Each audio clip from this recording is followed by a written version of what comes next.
Good morning! Ayan, nakasakay na si Aling Bulilit sa wagon. Ang init, kaya siya nakapayo.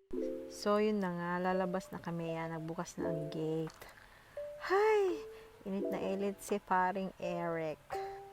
So, ayan, kami pa ibibili ng bigas. Sobrang init. Si Aling Maliit, nakapayong talaga. Maglalakad lang kaming bibili kasi malapit lang naman. Kita nyo naman yan, sa Aling Maliit. Naku po, pretty sa sobrang init. Hindi na po namin kailangan ng taxi kasi malapit lang. Hindi din namin kailangan ng sasakyan kasi wala din po kaming sasakyan. Ayan, makikita nyo pa yan. Yan po ang mosque nila. Man, init na si Aling Maliit. Diyan po sila nagsisimba. Bawat street, makikita nyo may mga yan naman po ang magic fruits nila. Ang tawag nila dyan ay dates. Ay, dito na kami maglalakad sa may eskinita kasi medyo madilim. Sobrang init kasi alam niyo naman dito sa UAE. Ayan, excited na ng Aling Maliit manggulo sa tindahan. Malapit na po kami sa Big Mart. Ayun, nakarating din. Ayan na, papasok na po tayo sa loob nang tayo makabili na ng bigas kasi nga sobrang init. Ay nako. Malamig na din sa wakas. Yan, sa bungad. Makikita nyo yung mga sale ganarn. Mga naka-promo. Akit na po kami sa taas kasi andun po yung mga bigas. Basmati rice po pala yung bibilhin namin. Si Aling Maliit ayaw magpabuhat. Gusto niya maglakad. Yan. Dito, marami din mga Filipino foods. Yan, 18.99 lang po yung bigas. Kaya 4 na bag na po yung binili namin for 1 month. Yan. So, makita nyo na po, nakakahilo na pala. Yan, punta tayo sa may promotion area. Yan, makakita po tayo ng mga sale. Yan, Downy, tag 10, Head and Shoulder. Ang mga promotion po pala dito, mga nasa twin pack po, Colgate, 4 na peraso, 14 lang, ganun. Pwede na yan pang package. Naku, bigat na si paring Eric sa bigas. Makababa na nga yan, si Aling Maliit, pababa na. Yun, dyan, may mga promotion, Coffee Mate, tag 15. Yan, may promo din, Ding Dong, tag 12 lang, 4 na peraso. Snack Gold, tag 2. Yan, mga chocolate. Kasi hindi na kami bibili ng chocolate kasi makapa-diabetes sikat at chocolate.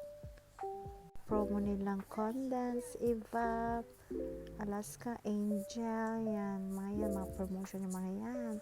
Ketchup, soy, suka, 10 na lang. Mga chicken. Yan, makikita nyo po, mura lang po mga bilihin dito. Every weekend lang po yan kasi nagkakaroon po sila ng mga promotion every weekend. Biyernes, Sabado, Linggo.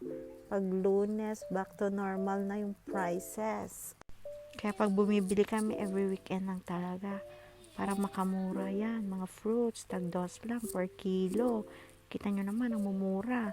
Watermelon, ako pag sa Pilipinas yan, sobrang mahal na. Apple, yan, may orange, yan, mumura lang sila. Kaya magandang mamili pag weekend. Pag may pera ka, pag wala, ay, Diyos ko miyo, nga. Yan, kamatis, tag 3 na lang. Patatas, tag 2. Saan ka pa makakakita ng ganyan? Sa Pilipinas, walang tag 2. Sobrang mahal. Diyos ko po, yan. Dito lang yan sa UAE. Sobrang mura. Kaso yung sibuyas nila, mahal. Kasi nga siguro, hindi season nga ng sibuyas, kaya mahal. Yan, repolyo, tag 2. Yan. Upo, tag 2, tag 3. Ay, Diyos mio, saan ka pa? Napakamura lamang dito. Pero syempre, kailangan masipag kang mamalengke. Dapat alam mo kung saan yung may mga mura. So, ayan na nga. Tapos na kami. Nakabayad na kami. Nakalabas na rin kami. Takbo-takbo na si Aling Maliit. Medyo may hangin-hangin na. Ay, Diyos ko. Makakauwi na din. Yan. May pa-stop-stop pa si Aling Maliit. Nakawala sa hawla. Syempre, maglalakad na naman kami pa uwi. Yan, si Aling Maliit. Alaka, yan na po yung mga pinamili namin. Diyos mio, marima. Hala, sige, takbo. So, yun. Lakad-lakad, takbo-takbo sa Aling Maliit. Minsan lang kasi lumabas. Yan, makikita nyo po yung mga bahay-bahay. Parang Pilipinas lang. Kasi sa villa po kami nakatira. Mas maganda pong tumira sa villa kasi nga malawak po yung bakuran, may paglalaroan ng mga bata, ganun. Ano ba yan? Sa susunod ulit. Babush! Salamat sa panonood!